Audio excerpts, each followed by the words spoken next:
Hey everyone, welcome to today's video. PTS Phase 2 is basically should be live.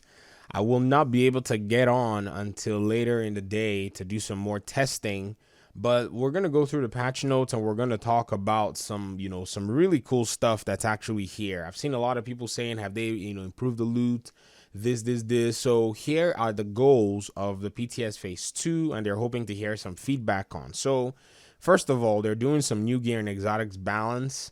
They're also, tweaking weapon damage, which is basically they're increasing weapon damage for a whole bunch of weapons. And then they're doing overall balance and then loot generosity. So this is where a lot of people have a problem with the loot generosity. I think this is going to be changing because, they add a lot of new gear to the game. So I see no reason why the loot generosity, should not at least be better. So now they're asking if you have any thoughts on other aspects of the game. Please don't hesitate to let us know. The raid 2 is called Operation Iron Horse. So this is now confirmed. It's no longer, well, we used to think it was a foundry, but Operation Iron Horse is actually pretty cool. Okay, so gear. Incoming repairs no longer increases the amount of armor repaired by armor kits, talents, or gear set effects. Okay. So this is basically, a change that they're making, and they're saying incoming repairs was always meant to be the defensive attribute equivalent to repair skills, so that players could further enhance the amount of healing they receive from their skills or the group's healer. Unfortunately, the underlying code prevented us from differentiating between alternate source of armor repair, such as those talents and gear sets like Foundry Bulwark or Firewall's unique armor kit effect. We wanted to address this during the development of Warlords of New York, but chose to postpone the fix in order to deal with higher priority issues at the time. We underestimated the extent to which this attribute would affect the Warlords of New York meta and failed to predict the severity of degenerate gameplay it will cause when combined with certain talents or gear sets. It is important to stress that this is not a PvP only issue or an instance of the PvP environment affecting PvE balance. I think they're writing this line for me. Incoming repairs was compromising both aspects of the game and needed to be addressed, specifically considering this update coincides with the release of a new raid. Not addressing the issue would mean forcing ourselves to balance all existing and future gear and talents around the knowledge that players could potentially very likely, double the amount of repairs they receive, which stifles creativity and effectively limits player choice. Okay. I think they're trying to make a fair assessment. Some people have complained about incoming repairs in the past, so I see this being a thing. And then sidearms, double barrel shotgun, sawed-off shotgun, optimal range reduced from 8 to 11 meters because it's a very strong weapon. And then they're doing some overall sidearm increases, averaging, in my opinion, around 8% when you look at all of it. Probably more because, 68% damage to the Magnum and Police Magnum. I mean, that already puts that average actually somewhere around like the 10% if you look at all of them in overall. I'm happy that the 93R is actually getting a slight buff. It's actually a good weapon. I use it from time to time with my Bulwark Shield. So that's pretty happy. I'm pretty happy with that, honestly. I don't know if they have the this is another weapon that I use. It's not a military M9. Officers M9 X45 is not here, so I don't know if they're gonna increase that. If they're leaving that where it is. It's also pretty good for those who don't know. And then the bigger one is getting an 11% damage increase. They're adding functionality that provides additional headshot damage. Full talent is now, when scoped, switches to semi-automatic fire mode, dealing 450% weapon damage with each shot. New headshot grants 1% headshot damage, stacks up to 50 times, resets to 0 at full stack. So it's actually getting better. But I don't know, if I get it, I get it. That's fine. In fact, right now, what I'll probably prioritize doing before the patch comes out is I'm probably gonna go be farming legendaries, because when we get down to status effect, you're gonna see that they're buffing legendary enemy NPC resistance to status effect. So all those blind them and then mow through is not going to be working as effectively. My tank builds are gonna be as good as I said they were. Yay. I mean, I'm laughing because I'm probably gonna be it's just funny. Eagle Bearer, the damage is increased by 7.8%. Chameleon's damage increased by 32%. Okay. Added functionality that retains your current buff for the next combat encounter when combat ends. Full talent is now hitting 30 headshots, this, hitting 60, this, and then the new buff refreshes when out of combat. Okay, that's fine. Bullet King damage increased by 2%. This is good. This is actually pretty good. Nemesis is getting an 11% damage increase. Pretty good. Liberty is getting some damage increase as well. Probably try to farm this. I've not attempted more than 3 times to find one. The Regulus is increasing the bullet accuracy. This is good. The third attribute bonus from damage to armor to headshot damage. Ouch. But I mean, I think they want you to prioritize headshots when you're using this, because a lot of people are using this with the Foundry Bulwark. Damage increased by 12% for the Merciless and Ruthless. They're also adding a functionality to it to provide non-explosive damage as well. The full talent is now this weapon fires on trigger release. If both hits gain a stack. At 7 stacks, shooting an enemy deals new 900% amplified damage and creates a 7-meter explosion, dealing 1,200 weapon damage, consuming the stacks. 900% amplified damage. This is good. This is actually multiplicative now, and we can see this. So Merciless is now even better. If you don't have one or you've always ignored yours, might be time to take some time to check it out and see what it's about. The Diamondback damage increased by 7.7%. Then they've also increased the text to clarify that target isn't marked until after the 5-second buff. I don't know what that is. We're going to see it at work, hopefully. Sweet Dreams to 11%. Lady Death, 18.9%. Did they show Lady Death here? What? Did I not just talk about a Lady Death a second ago? Or was I dreaming? Shadowbox 16.7%. Ninja Messenger as a Ninja backpack. I'm sorry. Ninja Bike Messenger knee pads. We used to have the backpack in the Division 1. Performing the cover to cover reloads your weapon. Your weapon drawn new grants 25% bonus armor for 5 seconds. So that's actually pretty good. I need to get my hands on that. Dodge City Holster added functionality makes your hit do headshot damage. Wow. Full talent is now when your pistol is holstered, getting a stack every time up to 100%. When you swap to it, your first shot consumes the buff, deals 10% damage per stack. This deals headshot damage to anywhere you hit. Very good. BTSU gloves change the functionality to no longer grant group or raid wide overcharge unless you are skill tier 6. People were using this for the group to do multiplicative pulse damage. I think that's why they're changing it. I was in a raid group and everybody there swore that, this does multiplicative damage if somebody has BTSU gloves, even though the entire group failed at the raid because some people didn't know what the heck they were doing. But I think they were more concerned about getting multiplicative pulse damage rather than knowing how to actually play the raid. Some did know how to play the raid, but there were some that were just making everything terrible. People sitting in front of the computer and shooting NPCs when the thing ringing, they're saying alpha, alpha. Someone sitting in front of alpha not doing anything. Now, the new one grants 15% hive skill haste per skill tier. Good. They're changing it. Detonated in a hive refreshes your skill cooldowns and grants overcharge for 15 seconds. If at skill tier 6, this effect applies to all allies. Okay? Allies receiving this effect are unable to benefit from it again for 120 seconds. So it's kind of a slight nerf. They just need to remove the allies thing and let the user have this skill tier without the cooldown. So you know what I mean? So that if you guys are moving, because you guys are going to be moving from time to time to time, you detonate your skill. If you're using, hardwired with it, you detonate your skill, you get the overcharge, you put out your other skill, and then now that skill is refreshed. So that should be a thing that you just have. That's my opinion. I think I'll probably, let me write this down on my board. Give me a second. I'm going to come back to this recording. So BTSU gloves needs to just be changed in its functionality. I don't know. That's just my opinion anyways. All right, Sawyer's knee pads. Added functionality to continue provide damage. Bonus move for a short duration. The full talent is now cannot be staggered by explosions. Increases total weapon damage by 3% for each second you're not moving. Stacks up until 10%. Stacks up to 10 until you start moving. All stacks are lost 10 seconds after moving. I've not really used my Sawyer's knee pad, so I don't really know. We'll see what it is.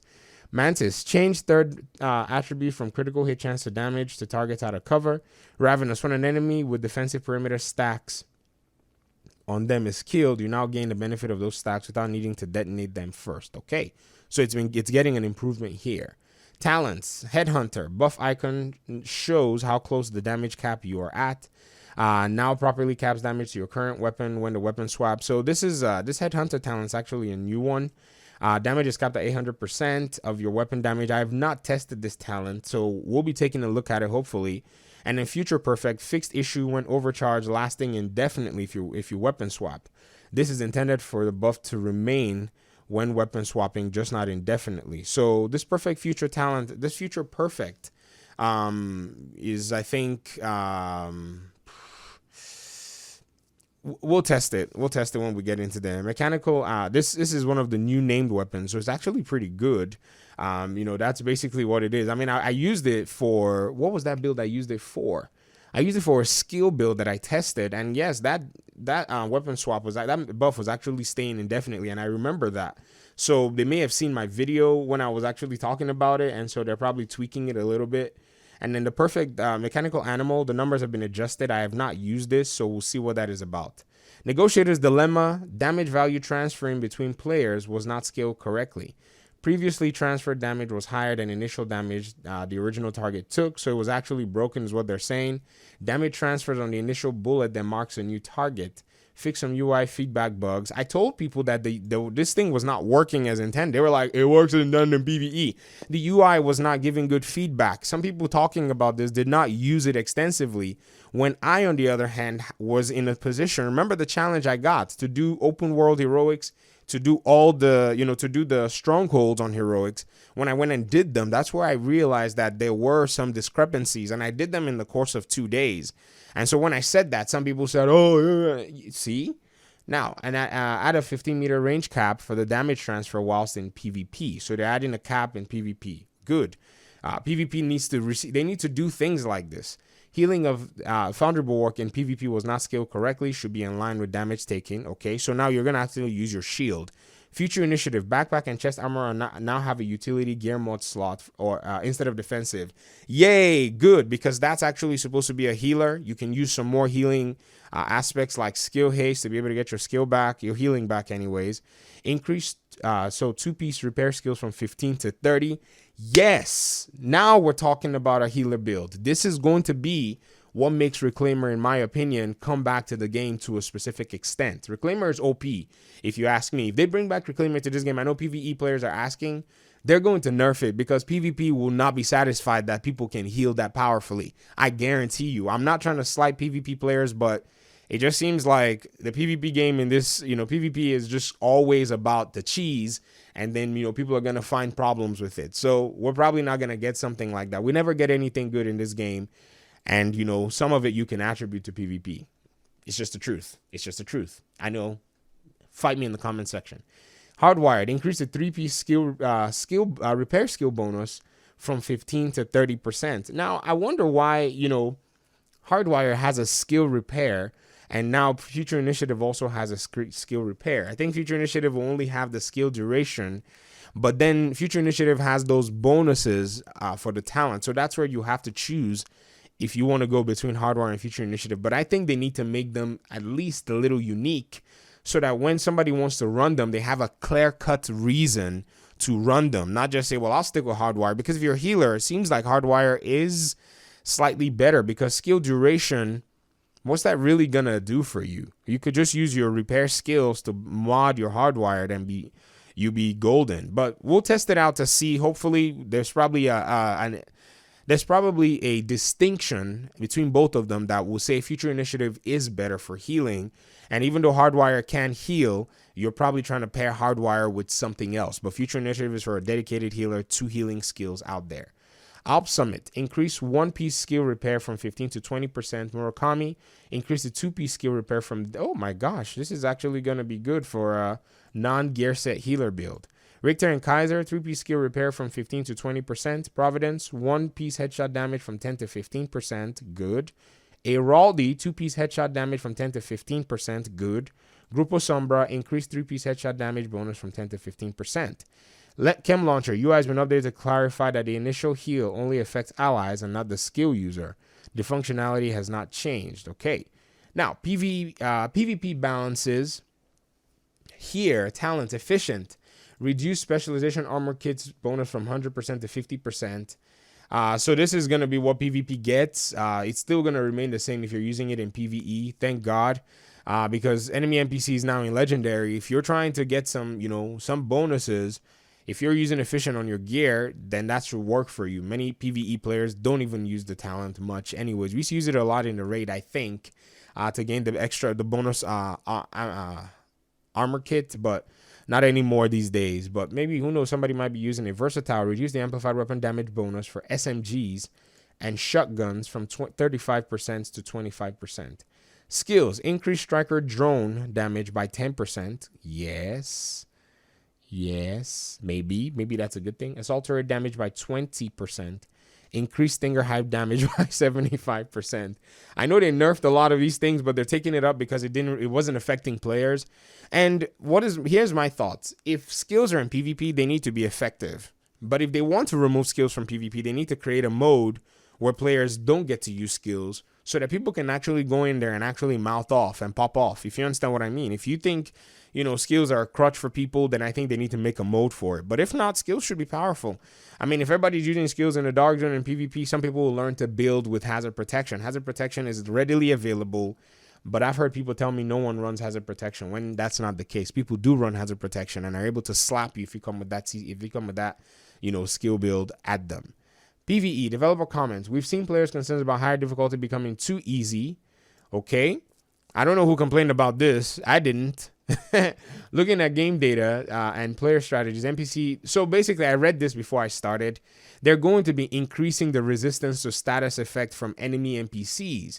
CC in PvE is actually getting a nerf because enemy NPCs are getting a buff. Okay. Because somebody, I don't know who said that, that enemy NPCs are way too are resisting status effects. Now, if the new gear sets are adding some real player power, then this might be a good thing. Remember, we are getting a status effect gear set. We're also getting a buff to ongoing directive. So if enemy NPCs, so basically ongoing directive is actually very strong with the bleed right now. I don't know if you guys watched my video on ongoing directive. It is really strong. And then there's, I think it's an Eclipse Protocol. Eclipse Protocol is the other gear set that really is designed for status effect. It's actually pretty good. They are very good gear sets. Now, if an enemy NPC is getting a scaling to kind of reduce the status effect that they receive, that's also fine. It just means people will play differently. So if you were using one crowd control person, you probably have to stagger them to have a second person that has crowd control to probably still do that, because if they're getting a 40% increase instead of a 25, what you just need is duration. That's all. So, in Legendary anyways, the other status effects necessarily did not bother them. And again, my video that I made a video a while ago about the Oxidizer. The Oxidizer is not a status effect. So the Oxidizer is still going to be good. Even though enemy NPCs jump out of it, you still can use it to destroy enemy proxies. So for those who may be worried about status effect, you can always just quickly shift to Oxidizer, but we'll test that out and kind of see. So Oxidizer is becoming really good, but I think they might need to tweak this number to at least, come on, massive 30%. I mean, goodness, a 10% increase. And then in Heroic, a 25% increase, I think is too much, because there are factors. When you go into Heroic, go into other things like the 4-phase directives, enemy NPCs are going to be hitting for status effect. And so, with status effect, rounds, even though I don't play that the 4-phase directives, I don't play it that much. I play maybe one phase max, because that's as much as I can stand. You know what I mean? Like, I don't want to go, if I'm farming, I don't want to disturb myself. But if I want the XP, maybe I can do that. But they're also doing named NPCs as well. So the resistance is going to be about 75%. It's crazy. But most importantly, then a lot of this, because, we in PvE, we can adapt. We're basically going to go in there, we're going to shred enemy NPCs. Plus, they're really strong builds that they've not touched ongoing directive. They've not touched Eclipse Protocol. So that's a good thing. They're going to be really good. I mean, many of you were talking about, different ideas on the comment section of those videos. I'm guessing Massive or somebody has been taking a look and seeing, okay, if we have these parameters in place, these build ideas will work, and we'll still kind of get to a point where we almost balance them out. People will just have to build in line with those. And then loot, item power. So updated item power distribution to have better spread between minimum and max for all difficulties. Okay, good. Increase minimum rolled item power for field proficiency, DZ caches, clan and season caches. So they're increasing the rolls. You get better items from them. Difficulty scaling. Regular loot from loot containers and missions now scale with mission difficulty. Woot woot. Isn't that how they say it? Woot woot. You know, yeah, Chris Gansler and the team. I'm glad you guys took this step. Good job. Targeted loot from loot containers and missions now scales with mission difficulty. Good. That's very good. That's very good. That's very good. Loot pools. Rollers of New York brands can now also show up as targeted loot in DC. Yay. Including dark zones. Yay. Known issue on PTS for Walter 5 players. Not all targeted loot pools may be available at the same time. Okay, so they're probably going to tweak this for you, Walter 5 players. Crafting, increased minimum and maximum crafting results, very good. Because what's the point of getting a blueprint, going to a Walter? Because I have a whole different account and I don't have all my blueprints on there. So I'm farming blueprints, and when I get them and I try to roll something, the rolls were crap. So I'm glad that they're increasing this. I don't know by how much, but we'll test. Adding weighting to crafting results to have better spread between min and max. Remove final Walter 5 crafting bench upgrade as the power increase is now redundant. And then bug fixes. Rogue agent spawn in error, causing a progression blocker during Liberty Island mission. Fix the issue with 30 boost, blah, blah, blah, blah, blah. Come back and read this if you're interested. But this is the PTS patch notes.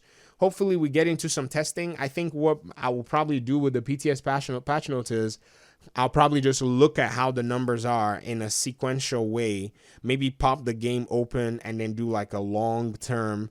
Look at this. Look at the game. Look at this. Look at the game. Probably probably an hour-long video or something. I don't know. We'll see about that. So thank you so much for your time and audience. I appreciate you guys for watching the video. This has been really, really cool. So far, the game is seeming like it's trying to get to a better place. And I guess that, we'll see that in a manifestation once we continue to give feedback, once we continue to give, some directive as how we feel things are. And yes, the game started to get super easy. So I think enemy NPCs taking a hit to status effect is okay in higher difficulties. Challenging remains the same. So if you want to blow through content, challenging will be fine. If you want to do speed runs, challenging will still be fine. It's just heroic and legendary. People are going to we're going to have to get a lot more creative, if you get what I mean. All right. See y'all soon. Hopefully. Peace out.